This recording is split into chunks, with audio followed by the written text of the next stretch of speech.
Well, good afternoon, everyone. Welcome to this edition of the Westwood Lecture. We rotate across a wide range of topics from different disciplines, departments, colleges. And today we're delighted to have an HHS professor joining us, Professor Louis Tay, who is the William Byham Associate Professor of Industrial and Organizational Psychology. We recently just welcomed back a psychology alum, Sully Sullenberger. He talked quite a bit about how the understanding of human psychology helped him as a pilot.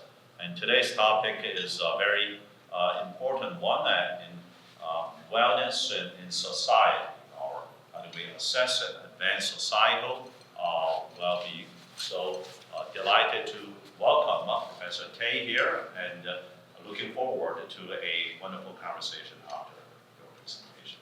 Welcome again. Thank you. Thank you, President Chiang.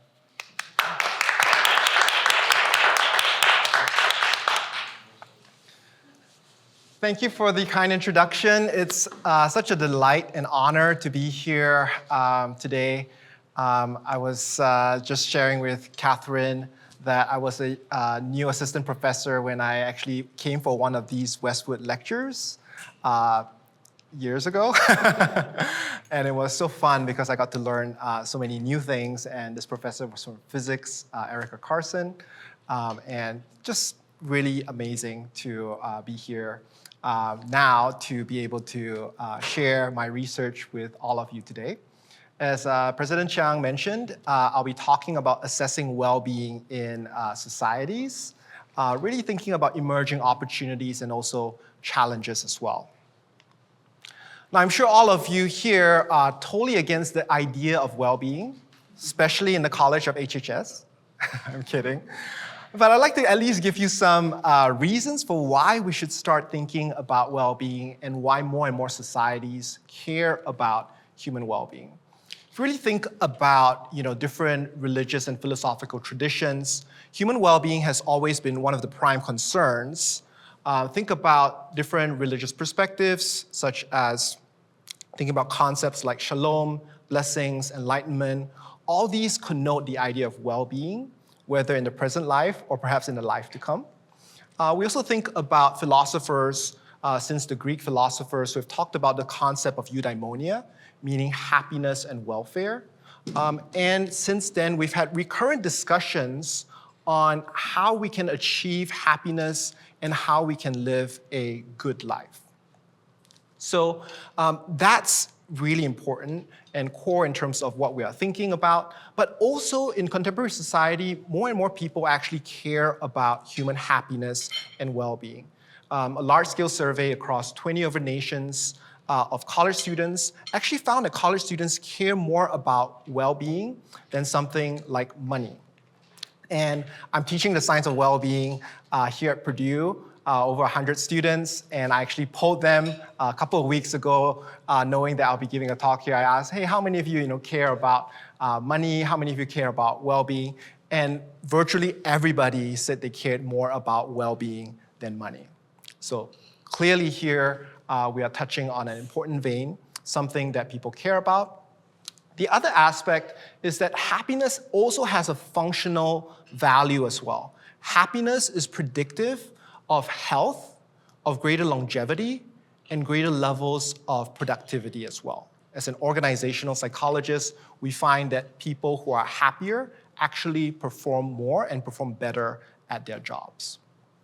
So we've actually reviewed evidence of this in our World Happiness Report commissioned by the United Nations in 2013. Given that happiness, or human happiness in particular, is a prime concern in society, more and more governments and intergovernmental organizations are seeking to assess happiness. Right? In 2009, the French government actually commissioned a report led by Stiglitz and Sen, two Nobel laureates, who actually emphasized the importance of assessing well-being in government population surveys within countries. And then in 2012, the United Nations actually passed an unprecedented resolution affirming the importance of well-being measures and stating that well-being measures are important because economic indicators really are insufficient to track human well-being, and we need to understand broadly this idea of societal progress from the perspective of human well-being, and invited member nations to then assess human well-being. The other thing in 2013 that happened too was that a National Research Council report also affirmed the use of well-being measures and also provided guidance for doing so too. So since then, there's really been a movement toward trying to assess human well-being. The other reason why I think assessing human well-being is fun and exciting really comes from a scientific standpoint. As a big data nerd and somebody who loves measurement, I love this quote by Lord Kelvin. As many of you know, he's a physicist who contributed to the first and second law of thermodynamics, by whom we have the absolute temperature scale named after, the Kelvin scale. Lord Kelvin said, "When you can measure what you are speaking about and express it in numbers, you know something about it. But when you cannot measure it, when you cannot express it in numbers, your knowledge is of a meager and unsatisfactory kind. It may be the beginning of knowledge, but you have scarcely in your thoughts advanced to the stage of science." Now, I'm not saying that other modes of inquiry like qualitative research are unscientific, but I think that there's something unique about quantitative measurement in modern science that allows us to test different theories and also make comparisons of societies in order to understand what conditions actually elevate or hurt well-being. So now that I kind of laid the groundwork, we want to kind of think about what exactly do we mean by assessing well-being. Well, I'm sure many of you are familiar with this, which is a self-report survey, as you can see, right? Many of us have completed it or have administered it to others, whether willingly or not. And when we think about this concept of happiness, I will use this term happiness as a colloquial term to refer to a more technical term known as subjective well-being. We're always emphasizing in some ways the subjective experience of individuals. It prioritizes and elevates that, right? In some ways, if we really want to know whether we're happy, well, we kind of reflect on it. Are we actually happy or are we actually not? So there's something that these self-report scales hopes to capture in terms of the subjective experience. And when we talk about happiness, we're talking about primarily two main components. As you can see here, there's a I'm satisfied with my life. That is often referred to as the cognitive evaluation of your life. Are you satisfied with your life? Is life going well? That's one aspect of well-being and a happiness indicator. Another aspect is in terms of the emotional aspect. I feel happy in a sense of low levels of sadness. So these are two main dimensions. And as you can see, we scale these statements on a strongly disagree to strongly agree scale. And of course, there are many different types of response scales you can use. But this is kind of a prototypical one that we see. And here we just scale it on a 1 to 5. And of course, if you are thoughtful about it, you start to wonder, hey, are we really capturing happiness on these scales? Because there's so many assumptions that go into it, right? Such as whether these intervals are actually equal to one another. Do people actually interpret these items in the same way? Now, the fascinating thing is that as a psychometrician, I care a lot about that. But even if you take these scale numbers at face value and we administer these scales to a ton of individuals, what we find is that there is a level of reliability and validity. It's informative in some ways. And we've reviewed evidence of this in terms of self-report measures, at least at the individual level, finding that assuming that individuals' life conditions don't change much, for instance, over a course of a month, we find that there's good levels of reliability over time, right? Because if life conditions don't change much, people's self-ratings on these measures should not change much as well. And we find that tests, retests over a period of 1 month, the correlation is about 0.8, meaning that it's fairly stable. The other aspect is that if you're using these scales and assessing your own well-being on a 1 to 5 scale, for instance, and somebody else then is asked to rate your level of well-being on the same type of scale, we find that there's actually good levels of convergence, meaning in some ways, others can tell whether you're happy or not, how high you are on this scale. So that's really fascinating. The other aspect too is that these self-report scales also manifest in terms of behavioral indicators, in terms of smile intensities on Facebook profiles, and also in terms of social media language as well. Positive words are reflective of greater levels of happiness, and then negative words, the inverse. So there's some good evidence for the reliability and validity of these self-report measures of happiness. The question is, when we start using these measures, are they actually helpful and sensitive and informative at the societal level, right? We often kind of see this here. Really, it's a picture of how these assessments are used, often within government population surveys or samples within a society. We are then obtaining these data and then aggregating it up to the societal level. And this is what most governments and societies do. And the question is, are these societal scores at this level informative of some kind of national condition? And we can actually examine this through a pretty straightforward procedure, which is called really the intra-class correlation, but you don't have to know that. What we're trying to do is just to figure out how much of the happiness score is attributable to the national condition as opposed to other conditions like at the individual level. And so this was what we did. We looked at 3 different indicators: life satisfaction, positive emotions, and negative emotions. And we found that for life satisfaction, and let me backtrack a little, we used Gallup data, which assesses really happiness of individuals over 100 countries. And these data aim to represent 95% of the world's adult population. So these are representative world data. And what we find is that for life satisfaction, the amount of variance attributable or reflective of national conditions is about 24%. Now, this is I guess, substantial number. However, we need to examine other reference. And one of the things we looked at too was annual household income in terms of Gallup Whirlpool data, where individuals reported their household income. And then we did the same procedure. We found that about 47% of the variability is attributable to the national level. So in some ways, if you kind of think about it, put in other words, about half of your household income is potentially explained by the country that you live in, whereas about a quarter is explained by the country you live in for life satisfaction. By contrast, we see that for positive feelings and negative feelings, the variability is much smaller compared to the evaluative component. And in some ways, if you think about it, it makes sense because often our emotions are perhaps driven more by daily life situations, hassles, circumstances, and perhaps even individual differences as well, too. So that's something for us to start thinking about. And because life satisfaction potentially is more reflective of national conditions, it's not surprising then if we plot life satisfaction on the vertical axis and on the horizontal axis, household income that is logged.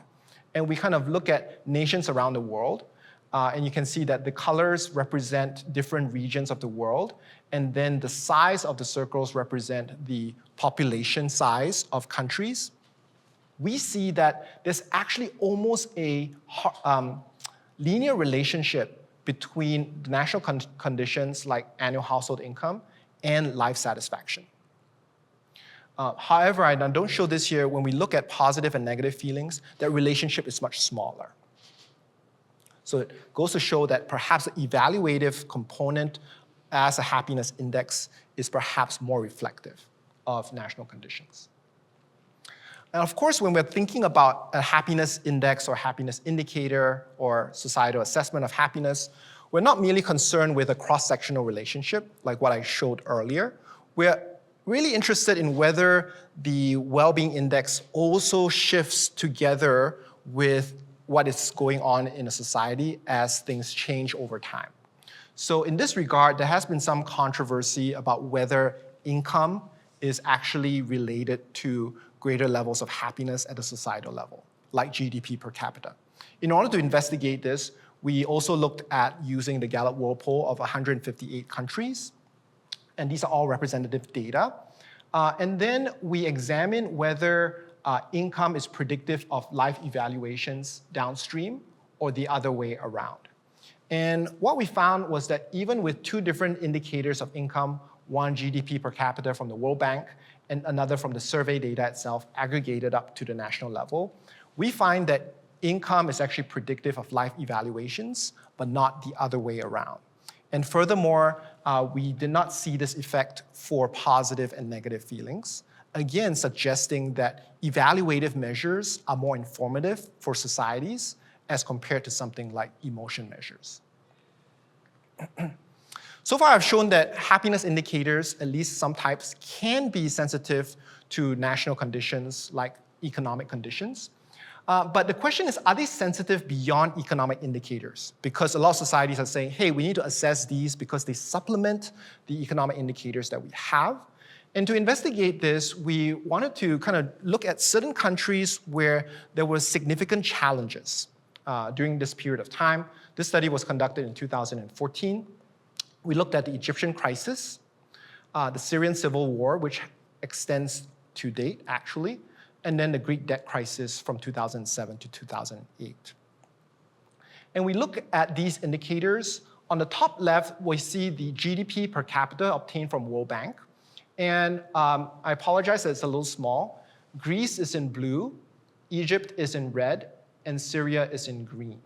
And in fact, GDP per capita was not calculable by the World Bank during that period of time because of the civil war.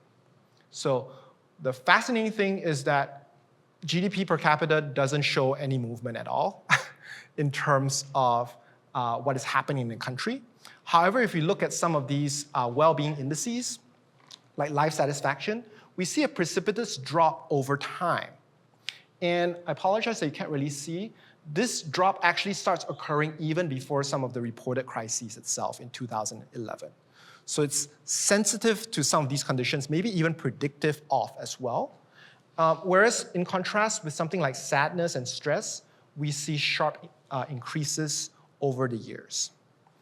And if we drill down to look at how these indicators perform for something like Syria in the Syrian civil war, we find that it also matches the challenging situations as well. The darker red regions actually represent death toll per month reported by the Syrian Center for Research and Statistics. And what we see is that life satisfaction that is plotted here in kind of reddish pink starts to drop, and it's at its lowest when the death toll was the highest within the country. Similarly, negative emotions, we can see that it jumps up once there were more deaths happening. And then for positive emotions, there was a sharp decline as well during this period of time. So what I'm showing so far is that national measures are actually useful, but perhaps it's moderated by the type of measures that we're using. And the interesting thing is that positive and negative feelings can still provide an important signal longitudinally, especially in times of unrest and challenge within societies, as we've seen. The other aspect too in trying to assess societal well-being is that the level of specificity also matters. And what do I mean by that? Well, life evaluations, for instance, is a very broad idea that is your life going well in general, right? We have many different domains in our life: health, relationships, for instance, job satisfaction. And so we wanted to examine this. We looked at United Nations Gender Inequality Index across nations. And what we found was that the Gender Inequality Index did not predict the life satisfaction gap between men and women, but it did predict the job satisfaction gap between men and women. when there was greater gender inequality, this gap was larger, with men being more satisfied with their jobs as compared to women. And we also find that indices of other types of national indices, like indices of corruption, for instance, is predictive of life satisfaction, but then it's not predictive of something like emotional satisfaction.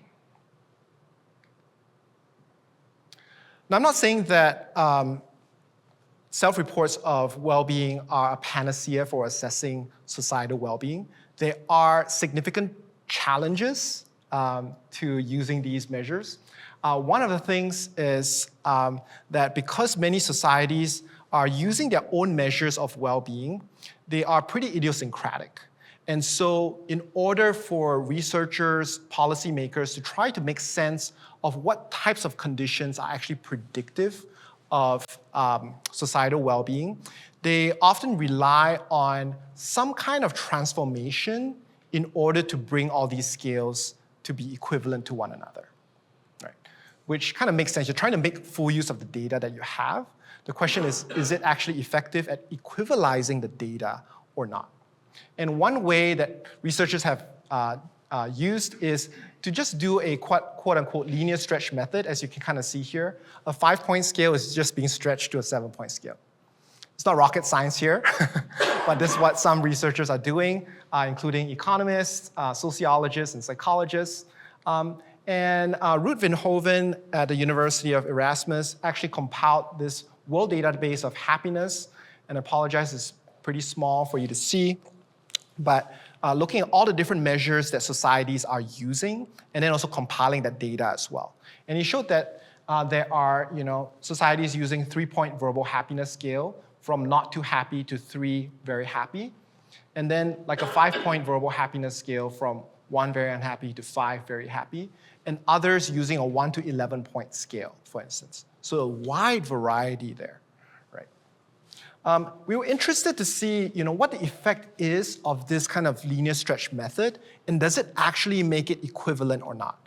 So one simple thing that we did was to examine what happens when we stretch all these numbers to a 1 to 10 scale. And of course, for the 11-point scale, we actually are shrinking it.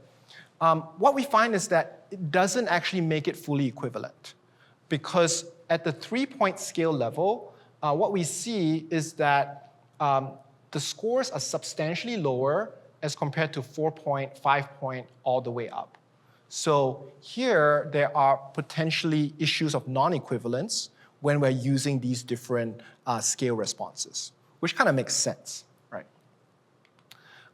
The challenging thing, too, is that it may actually affect substantive inferences. So as policymakers are trying to figure out, okay, what is predictive of happiness, for instance, we might say, okay, if we just ignore all these scales and just do the scale transformation, we see that GDP per capita is predictive of happiness, and these are standardized linear regression weights, is predictive at 0.65, right? However, if you take into account the different types of scale responses, we actually see the substantial drop in the regression weight from 0.65 to 0.33. So that effect is actually halved. And so this could potentially be a problem when we're trying to figure out what is actually working or not in predicting happiness in societies. Now, of course, we can go about it by saying, well, everybody just agree on using one scale, and that's all we'll be using, right? There's still challenges there with equivalence. And this is the problem of whether societies, in some ways, map well-being in the same way. There's a technical term for it, measurement equivalence or measurement bias. And I'll kind of illustrate it with kind of a visual analog. So for instance, you might have a scale here with 5 items. In most ways, my life is close to ideal. The conditions of my life are excellent. I'm satisfied with my life, and so on and so forth. So think of these items here being mapped in a concept map on the right. Right? If we kind of look at how these items are related to one another within a society by just using correlations among these items, we can kind of create this map. The challenging part is that different societies, because of different languages and different cultures, the map might actually be quite different, indicating that people might actually be thinking about these ideas in potentially vastly different ways. And so there are techniques then to examine whether certain measures are equivalent or not. So what we've done, funded by the Robert Wood Johnson Foundation, is to actually look at beyond happiness, because societies are also interested in other indicators as well. So we have subjective well-being or happiness here.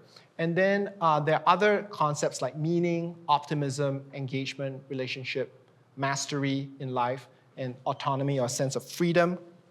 And we created standardized scales for all these concepts. And then we translated it to different countries around the world, checking to ensure that they're equivalent as much as possible. And then we compared 10 different countries to the United States. What we found was that a number of these countries, 7 out of 10 countries, actually showed equivalence on these measures, which was great. However, there were 3 countries that did not show equivalence: China, Mexico, and Argentina.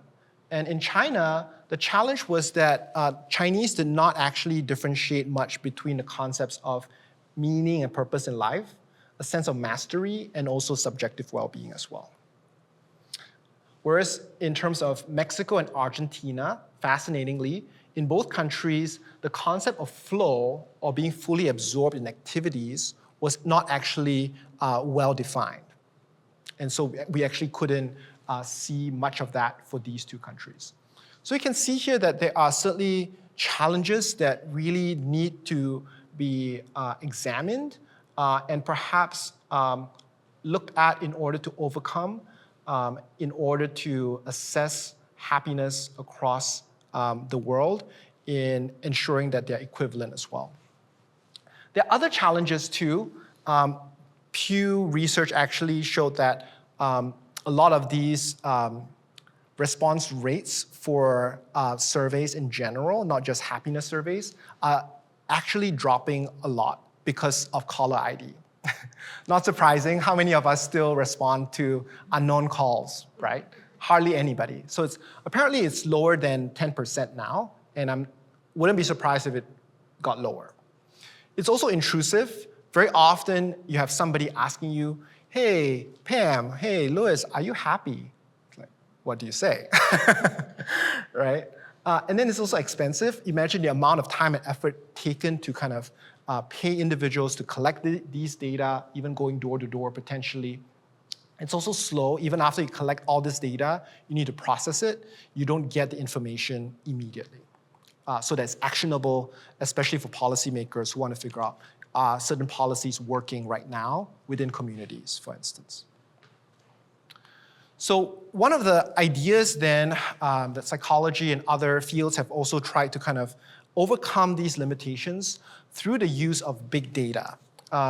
And I want to acknowledge my co-editors, Dr. Sang Wu and the late Robert Proctor, where we kind of advocate for the use of big data in psychology and beyond, and in this case, using big data to assess something like happiness.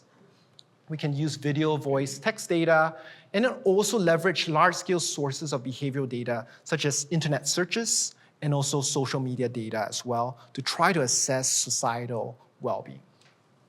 And so this is kind of what my lab has been trying out, testing.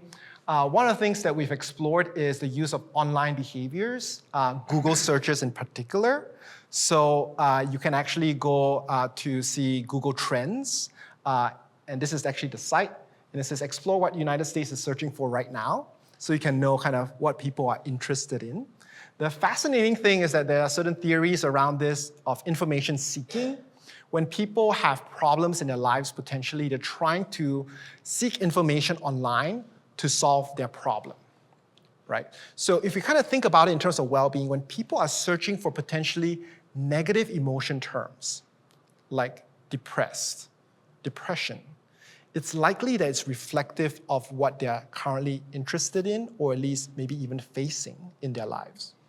So is it possible then that if we use Google Trends, we can actually figure out different geographic regions and whether different regions actually are searching for certain terms like depression to index something like depression? And so that was what we did. We wanted to look at Google Trends at the state level in terms of these searches and see whether it actually maps on to something like CDC data, which many of you know is the Centers for Disease Control and Prevention in the United States. They conduct large-scale population surveys, and they look at depression levels, for instance. And what we found is that by using Google Trends, people are searching for terms like depression, depressed, and other similar family terms. We find that at the state level, it correlates with the CDC data at 0.33. And then if we look at the metro level, it actually correlates at 0.57. So pretty good in that way. Furthermore, if we look at other terms that people are searching for, like anxiety, stress, and fatigue, these are also correlated with depression as well, although the term depression has the largest correlation. And these correlations are significant even after we adjust for something like age, income, and population size as well. So I was curious about Indiana's happiness level, or at least depression levels, I guess, over the weekend. So I actually did a Google Trends search, depressed. Indiana's search interest was 82. The highest was Utah. The lowest was, I believe, the lowest few states were DC, Rhode Island, and Montana. Take it as what you may. Apparently in Indiana, we are ranked 30th. So not amazing, but not too bad either, if we kind of think about it. Just something to throw out there. So you can explore this in your own research. I think it's really fascinating to look at that. The other thing that we started to also explore is the use of social media data to also do something similar to. I'm an organizational psychologist, so I'm also interested in other aspects of well-being, like pay satisfaction. Are you satisfied with your pay? So what we did was we actually obtained about 12,000 tweets. You guys are already reading forward. That had keywords related to jobs, right? And then from these 12,000 tweets, we use humans to actually annotate these tweets in two ways, whether it's relevant or not, and then whether it's positive or negative, all right? So in terms of these posts, I'll keep it PG. So how the F have I spent 90% of my pay in 2 days? It does talk about pay, but it's not relevant to pay satisfaction, right? Whereas here, this post says, I got overtime on this paycheck. We get a bonus on next paycheck. Hashtag win-win. It's relevant, and then it's also categorized as positive. So we can do this for all 12,000 tweets, and then we can build a machine learning classifier to then classify with reasonably good accuracies. The AUCs are about 0.85 for both relevance and valence. And then we can apply it to 1 million tweets, close to 1 million tweets of within the United States. We basically classify whether these tweets are relevant, and then we further classify if they're positive or negative, and then we simply aggregate up to determine whether different regions, in particularly states, are actually having greater levels of pay satisfaction or not. Right? So using this procedure, we can then get Twitter-based pay satisfaction level across different states. And we can examine whether it's valid or not with external indicators.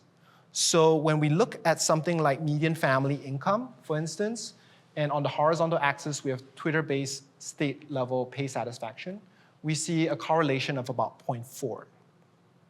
And then quality of life from OECD from states is also around 0.4 as well. By contrast, as expected, children in poverty, there's an inverse relationship of about -0.5. and also with poverty rate as well. So there seems to be some level of information that is helpful here, even when we're using these approaches and potentially even automating it down the road to be able to track how states are doing and other geographic regions are doing. Of course, there are caveats, as any good researcher would say. Opportunities, also challenges. One of the things is that they may be limited in accuracy. So the best-in-class models that we have right now in predicting something like life satisfaction at the individual level is about 0.5. So basically, researchers can go around and then look at what you've posted over time, and they can tell your level of life satisfaction or happiness at the individual level. They can also do that at the county level. So they aggregate all of this and then use some kind of post-stratification weighting, population weighting. But the best they can do is 0.6. So it's not perfect. It's not a 1.0, but it's reasonable, right? The challenge is that there are certain demographic biases. Most of individuals using these technologies are typically younger, typically more affluent, and also more tech-savvy as well. So there's a challenge there of, does it actually map to populations? And this is the same case we have with polling as well, right? And then the other challenge is, if you think about measurement equivalence that I mentioned earlier, now we have in some ways compounded the problem, if you really kind of think about it. And this work was funded by the National Science Foundation to kind of really think about conceptually how we are compounding the problem.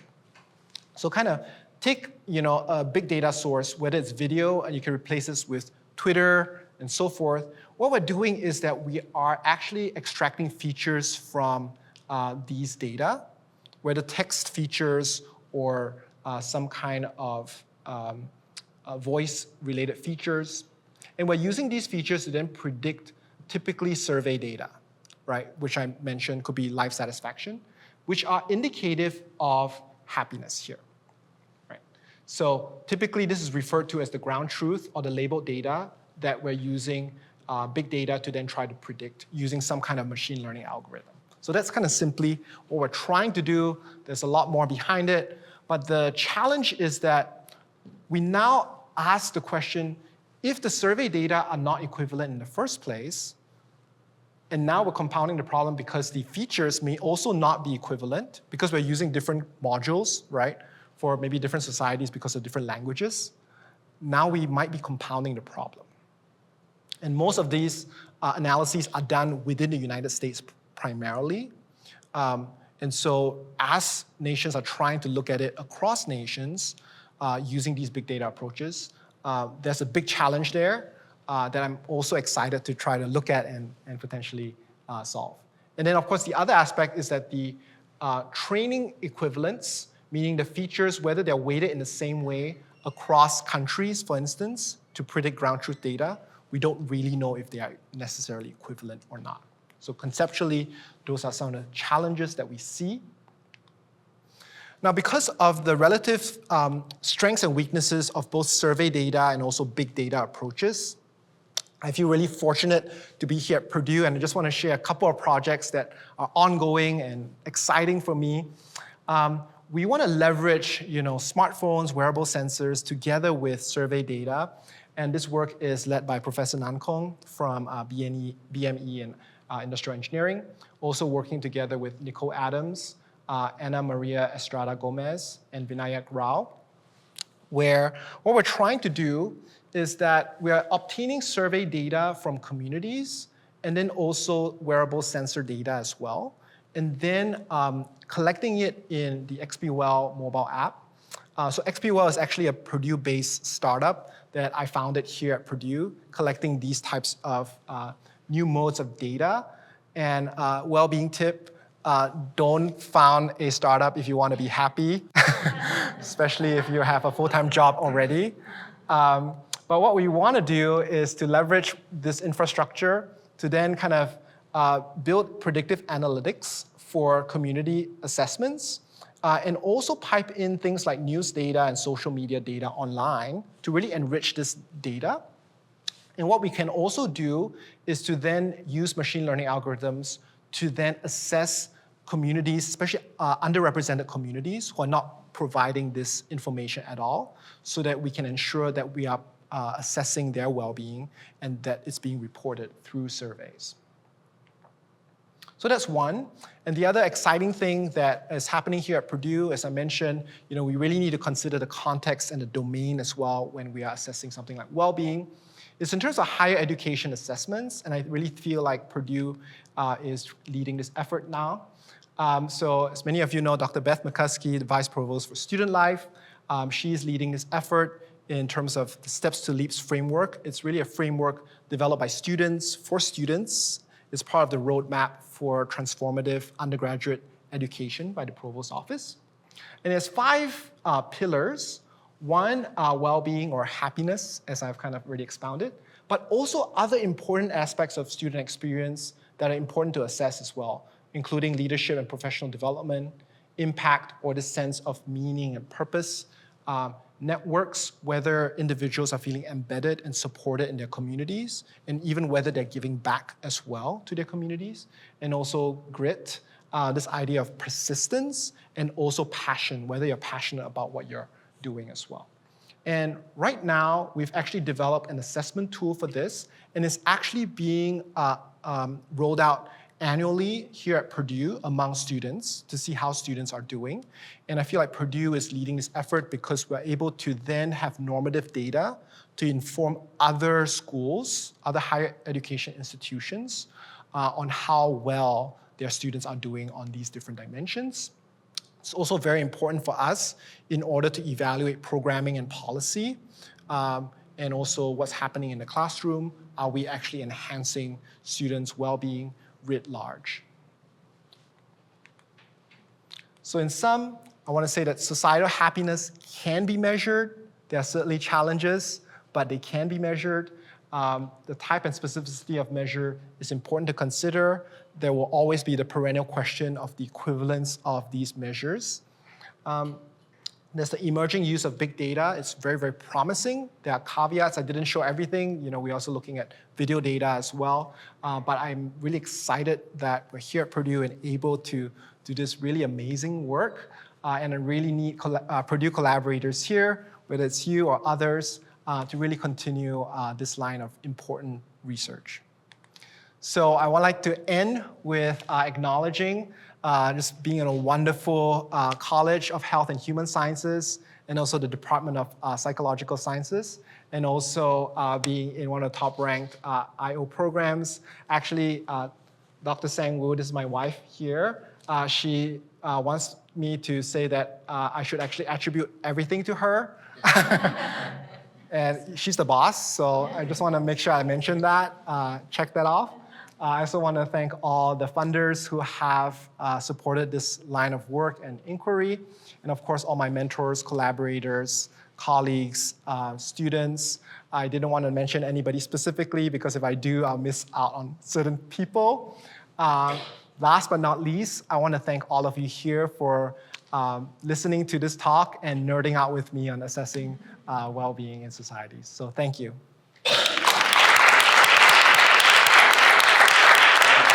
Fascinating talk, had a lot of great thoughts, I'm sure it has triggered in the audience minds. And well, one thing I would just highlight that by attributing everything to the better half, you probably enhance your chance of happiness. Totally. I don't know how much, I don't have to quantitate it, I think directionally is correct. Yes, that's great. All right, let's see if there are questions, please. Yes. I have a question for you, and you may not be able to answer it at all because it's blown a little bit away from your focus. Yeah. Since you were talking about measuring happiness in societies that were dealing with civil wars and things like this, I'm starting to look into an area around positive education to address trauma.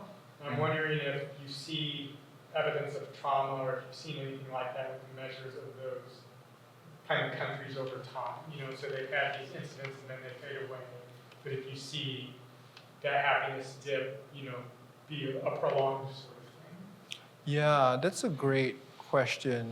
And certainly in psychology, we do look at trauma in individuals over time from both kind of the resilience framework and also just in terms of people's mental health experiencing trauma. At a societal level, the challenge is, how do we collect these data over time? Clearly, it is possible with Gallup World Poll, but it's very, very expensive to do that. Clearly, these are panel data where, cross-sectionally, they're not following up with the same individuals, but they are following up with the society over time. And I think that in order to answer some of those questions that you're interested in, it seems like we need to look at the individual longitudinally over time. And I think that there are certainly certain data sets that you can look at, like the GSOP, which is the German socioeconomic panel, where they follow up with individuals over time. But you need to figure out life events and the extent to which that affects people's well-being.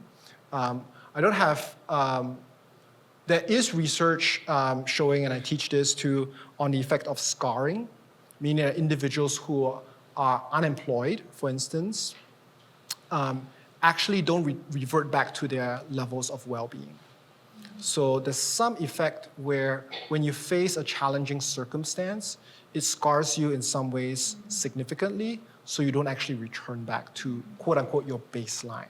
So there is more and more research actually showing that effect over time. Thank you. It's a great question. Yes? So in your, it may not relate to the quantitative or the quantitative research you're doing, but thinking about the concept of happiness, recall over the years, certain countries tend to have a higher happiness Yes. index or whatever that is. But you think about social media and you think about people, the information that is now present to people every day, et cetera. And is part of happiness, to some degree, a lack of want or being more satisfied, the more that you see that other people have? Is that having a negative overall impact of happiness in general? My gut feeling tells me it is. Because people who don't have, people who don't want for things don't realize sometimes what they're missing, and therefore tend to be happy. Yes, yes. That's a great question, and the answer in some ways is both. If you recall the graph that I showed, it was based on logged income, and if you look at absolute income, what you see is actually this shape that goes upward in terms of a steep incline upward with increasing levels of income at the lower end. And then it starts to kind of taper off at the higher end of income at both the individual level and also at societal levels as well. And there is this idea of economists and sociologists, political scientists have talked about this idea of need satisfaction, meaning that at the low end, you need resources in order to fulfill happiness. So think about, in psychology, Maslow's hierarchy of needs. At the bottom, we have fulfilling basic needs, shelter needs. And so income fulfills that. But once that is fulfilled, at the higher levels, we see more variability because some people think it's lifestyle, like what you kind of were mentioning. And then within lifestyle, that's very broad. That could mean your mindset toward life, right? In terms of whether you're focusing on others and you are actually trying to strive upward, or whether even you're looking downward. And certainly in psychological research, they actually show that people who have more upward comparisons, they actually feel less happy as compared to individuals who don't have that upward comparison. So I think certainly both are at play, and it also depends on kind of what level you are at as well within kind of this resource or resource deprivation conversely. Thank you. I love all these substantive questions around well-being. I was thinking about whether I should present more substantive stuff or should I nerd out with you with more of the statistical stuff, because I think, people won't want to listen to this, so I actually decided that I'll present this because I think that gives me the opportunity to share about really the nuts and bolts of how all these assessments are being done. Yes. Louis, I'm curious about what you've seen with the wearable devices. Mhm. What have you seen compare them to like smartphones? Do people really diligently wear them? What type of challenges or benefits have you seen? I would love to hear. Yeah, I love that question. Compliance is always an issue. Also, another issue is battery life. So certainly, I think those are two key challenges there that I didn't expound on. But the idea is that, for instance, with heart rate, you can look at stress, even with Garmin watches, for instance. But the prediction levels are much lower when you're using these behavioral data. So it's fascinating because even with kind of heart rate, for instance, I'll just give one example. A spike in heart rate may actually indicate eustress, meaning excitement. So it's not necessarily negative as well. So we really need to take into the full account of a person's profile. And I think that's kind of where things become challenging. So we do need some data at the start to look at idiosyncratic, where people are in the baseline, and then try to figure out, okay, how does that change? And how does that also reflect changes in people's self-reports as well? Because people are quite different. So I think that's kind of the significant challenge in terms of these wearable sensors. Thank you. A great question. Yes. Yes. Yes, Sarah. So you mentioned that you team up with Student Life to measure students' happiness at Purdue. Mhm. So I wonder if you have data or in a sense, whether the happiness between majors, whether engineering students are less happy than by grades, if they're becoming senior, they're more happy than freshmen. Do you have those? And what can we do about it? Yeah, off the top of my head, I would say that certain majors, not naming which majors, are more stressed. And generally, seniors are more stressed as well than individuals who just started. And you can kind of see this drop over time. What we are finding is that there is more resilience when students have communities. So for instance, students within fraternities and sororities, example, they have slightly higher levels of well-being. Not surprisingly, in some ways. It's hard to know what causality is because maybe individuals who already have more resources have the capacity to join these fraternities and sororities, but there's a relationship there. And then we also find that individuals who, so in general, it's this idea of community and support. So if students are able to feel like they have somebody to go to, whether a professor or others, they are more likely to have greater levels of well-being. So those are some high-level takeaways that we are seeing. There's a lot more there.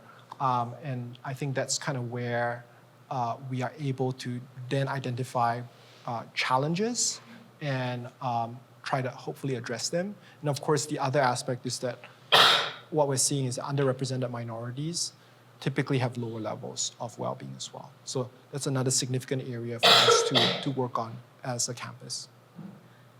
Now, do you see them outgrowing their unhappiness as they progress into years of other interventions? Yeah, so when we started to do the assessment, it was actually during COVID. And what we're seeing is that well-being actually has improved. And so it's hard to tell whether it was primarily because we're emerging out of COVID. And so we're trying to do these assessments over the years, and we're trying to hopefully get as representative a sample as possible. The challenge is always a selection effect. It's either individuals who are happy to share and individuals who want to complain about something. I'm simplifying it, but that's kind of where I think we're at.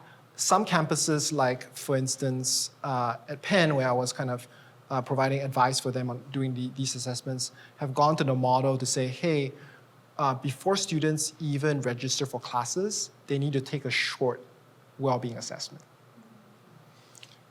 So they try to, quote unquote, force students to provide that information.